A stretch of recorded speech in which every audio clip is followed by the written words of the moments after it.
Hello and welcome to legal knowledge with advocate Noor Yakub Sheikh. तो आज का टॉपिक हमारा है कि क्या महाराष्ट्र में रहने के लिए या कर्नाटक में रहने के लिए या साउथ में रहने के लिए आपको वहाँ की लोकल लैंग्वेज आना कंपलसरी है। तो चलिए आज बात करेंगे इस बारे में। रिसेंटली देखा कि ऐसे बहुत सारे मैटर सोशल मीडिया पे हाईलाइट हुए और वो सारे के सारे मनसे के जो कार्यकर्ता हैं जिनका वोट बैंक जीरो है महाराष्ट्र में, तो उनके जो चेले चपाटे हैं वो लोग आ जाते हैं और आगे बोलते हैं मराठी बोल मराठी बोल मराठी बोल। तो देखिए, सबसे पहले तो ना आपको कानून जानना बहुत ज़रूरी है। हम देख रहे हैं कि बैंक में वो लोग घुस जा रहे हैं, हम देख रहे हैं कि वो लोग लड़कियों से बदतमीजी कर रहे हैं, हम देख रहे हैं वो लोग यूपी बिहार नॉर्थ इंडिया या ऐसे लोग जिनको सच में मराठी नहीं आती है उनके पास जाके मराठी बोल बोल रहे हैं। हमने डीमार्ट के वीडियो देखे, हमने एलएनटी का वीडियो देखा जिसमें कि जो वहाँ के सिक्योरिटी गार्ड है उसके साथ हाथापाई की गई। एक वाशी की बिल्डिंग में एक कपल को इसी तरीके से मारा पीटा गया। ऐसे बहुत सारे वीडियो हमने देखे, लेकिन क्या आपने ये गौर किया कि ये जितने भी लोगों को इन लोगों ने मराठी बोलने पर मारा पीटा वो लोग कौन थे? सबसे पहले मैं आपको बता दूं, वो लोग यूपी बिहार के लोग थे। दूसरा, वो लोग लेबर तबके के लोग हैं। अगर क्या इनके अंदर इतना गट्स है कि वो किसी एजुकेटेड के पास, किसी प्रोफेशनल्स के पास या किसी हाईली क्वालिफाइड के पास जाकर बोले कि मराठी बोल? नहीं। और जितने भी लोगों ने ये वीडियो बना के वायरल किए, देखिए इनके ना व्हाट्सएप ग्रुप होते हैं, तो जितने भी लोगों ने ये वीडियो बना के वायरल किए उनका खुद का क्वालिफिकेशन हार्डली 4th स्टैंडर्ड या 3rd स्टैंडर्ड होगा। मतलब वो 5वीं कक्षा तक भी नहीं पहुंच पाए। मतलब प्री प्राइमरी और प्राइमरी सेक्शन में ही वो फेल हो गए थे और जिसकी वजह से आज वो लोग किसी ना किसी पार्टी के कार्यकर्ता बन के, अब व्हाट्सएप आ गया तो व्हाट्सएप लेकर घूम रहे हैं और एक वीडियो डालते हैं, वीडियो डालने पर 20-25 रुपये मिल जाते होंगे। तो आज हम जानेंगे कि इसके पीछे क्या लॉ है।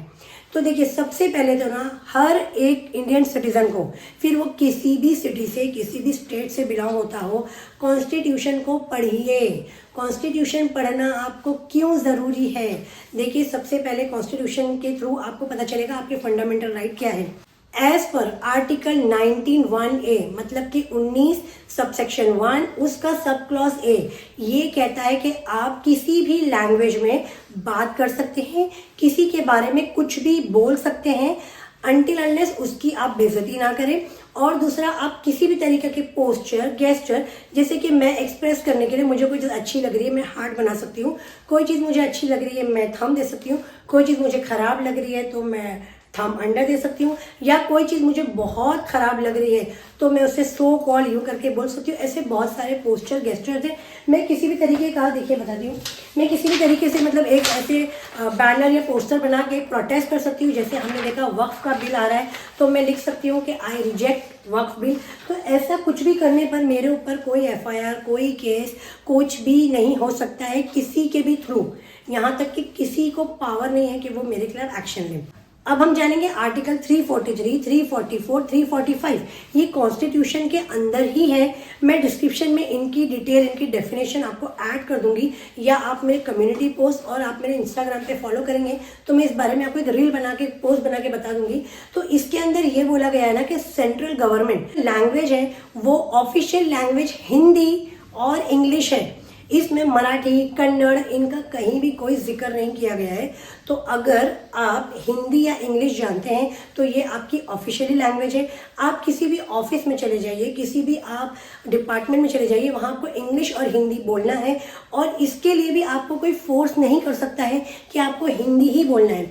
अगर कोई महाराष्ट्र है, उसकी हिंदी अच्छी नहीं है या उसको इंग्लिश आती नहीं है तो वो वहाँ मराठी में बोल सकता है। कोई कन्नड़ है, कोई और लैंग्वेज से बिलोंग करता है, कोई बंगाली जानता है, गुजराती जानता है, मारवाड़ी जानता है, तो अपनी ओन लैंग्वेज में जो भी उसे कंफर्टेबल है वो अपनी लैंग्वेज में वीडियो बना सकता है। जैसे कि आपने देखा मेरे सारे वीडियो हिंदी में होते हैं क्योंकि मेरी ऑडियंस हिंदी प्रेफर करती है और मैं भी हिंदी में ज़्यादा अच्छा आपको कंटेंट दे सकती हूँ, आपको एक्सप्लेन कर सकती हूँ, अपनी बात को बहुत अच्छी तरीके से आपके सामने रिप्रेजेंट कर सकती हूँ।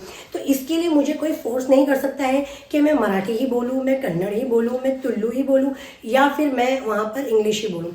तो आपको ये जानना है, अगर आपके साथ कोई भी मराठी व्यक्ति, महाराष्ट्र के लिए स्पेशली वीडियो है, कोई भी मराठी व्यक्ति अगर आपको आके बोलता है कि मराठी बोलो, तो सबसे पहले आपको कुछ चीज़ों का ध्यान रखना है। आपको किसी भी लैंग्वेज की बेइज्जती नहीं करनी है। आपको ये नहीं बोलना है ये भाड़ में जाए, वो ये हो जाए, वो हो जाए। आपको बड़े ही सभ्यता से, सरलता से, बहुत अच्छे से आपको सबसे पहले उनको बताना है कि मुझे ये लैंग्वेज नहीं आती है और अगर मुझे ये लैंग्वेज बोलना कंपलसरी है तो मेरे एम्प्लॉयर से बात करो, यानी कि मेरे ओनर से, मेरे सेठ से, मेरे मालिक से बात करो मुझे जॉब से निकालने के लिए। अगर इस बेस पे मुझे जॉब से निकालता है तो आई हैव अ राइट्स, मैं कोर्ट जाऊंगा, कोर्ट जाके मैं उसे वहां पर इस बेस पे अपनी जॉब भी वापस लूंगा लेबर कोर्ट के थ्रू, हाई कोर्ट के थ्रू, और मैं उससे अच्छा खासा कंपनसेशन मिलूंगा। और अगर वो बंदा आपका वीडियो निकाल रहा है तो आप उससे वीडियो निकालने दीजिए, उन्हें शेयर करने दीजिए। अगर आपके साथ कोई भी कार्यकर्ता आकर हाथापाई मारपीट करते हैं और वो वीडियो को प्राउडली शेयर भी करते हैं तो उस वीडियो को लेके जाकर आप पुलिस स्टेशन में कंप्लेंट कीजिए। आपको लगता है आपकी कंप्लेंट पुलिस नहीं ले रही है तो आप मुझे कॉल कीजिए, जो भी एरिया में पूना में होगा मैं ज़रूर उस पुलिस स्टेशन में आके उन कार्यकर्ताओं पे ज़रूर आपकी एफआईआर करवाऊंगी और उन्हें ज़रूर इन चीज़ों के लिए अंदर करवाएंगे, क्योंकि ऐसा कोई भी लॉ नहीं है जिसके लिए आपको मराठी ना बोलने पर हाथापाई की जाए, मारा पीटा जाए। आपके कुछ राइट्स है, आपको उन चीज़ों को उल्लंघन नहीं करने देना। अगर आपको कोई मारने पीटने आ रहा है, कुछ करने आ रहा है तो आप भी डिफेंस में उनको बचाव के लिए उन्हें मार सकते हैं। आप भी उनका वीडियो बनाइए। आप आपके किसी और फ्रेंड को, अगर आप सिक्योरिटी गार्ड है, अगर आप छोटी मोटी कोई दुकान में काम करते हैं, कोई सिम कार्ड कंपनी में काम करते हैं, किसी गैलरी में, किसी शॉप में काम करते हैं, किसी मॉल में काम करते हैं, डीमार्ट में, तो आप वहाँ सीसीटीवी होगा, आप सबसे पहले क्या कीजिए, सीसीटीवी के नीचे खड़े हो जाइए ताकि आपका पूरा इंसिडेंट वहाँ पर रिकॉर्ड हो जाए। और फिर उसके थ्रू उन कार्यकर्ताओं के नाम पूछने की कोशिश कीजिए, उनकी आइडेंटिफिकेशन लीजिए, जितनी पॉसिबिलिटीज है वो लेने के बाद में उनके ऊपर ज़रूर कार्रवाई कीजिए।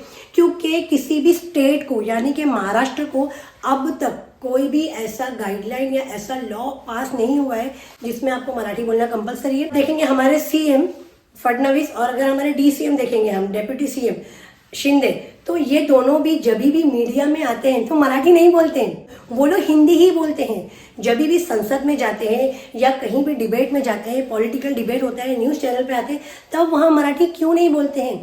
देखिए, वो लोग खुद डायरेक्टली इन चीज़ों में नहीं आते, उन्हें ना बेरोजगारों को मुद्दा देना है।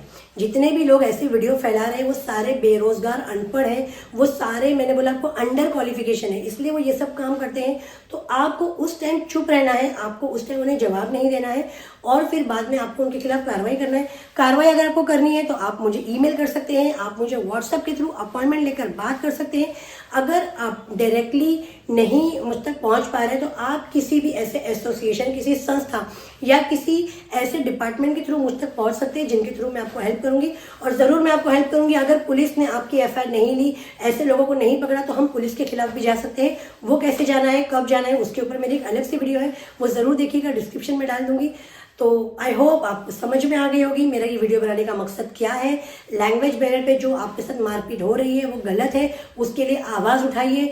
अब तो वो लोग बैंक में भी घुस जा रहे हैं, स्कूल्स में भी घुस जा रहे हैं, तो इन चीज़ों के लिए स्कूल्स को भी एक्शन लेना पड़ेगा। इन सब के सबसे अच्छा तरीका ये है कि जितने भी ऐसे डिपार्टमेंटल स्टोर्स है, स्कूल्स है, कंपनीज है, फैक्ट्रीज है, या फिर ऐसे शॉप्स है, या फिर ऐसी गैलरीज है, उन्हें कम से कम अपने शॉप के लिए एक लीगल एडवाइज़र हायर करना चाहिए, ताकि जब भी जो इशू आए वो उस लीगल एडवाइज़र को बुलाए और उसके थ्रू उन मैटर्स को हल करें। या जब भी ऐसा कोई गैंग मिलकर अटैक करने आ रहा है तो वो अपने एडवोकेट को बुलाए, उनका एडवोकेट उस वक्त वहाँ मौजूद रहे, उस वक्त वो लोग पुलिस भी बुला ले, तो इन चीज़ों से टैकल होना आराम हो जाएगा।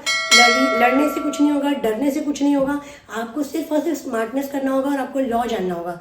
तो ज़रूर आप कॉन्स्टिट्यूशन पढ़िए और अपने इस अधिकार को जानिए। मिलते हैं अगली वीडियो में ऐसी ही नई लीगल नॉलेज के साथ।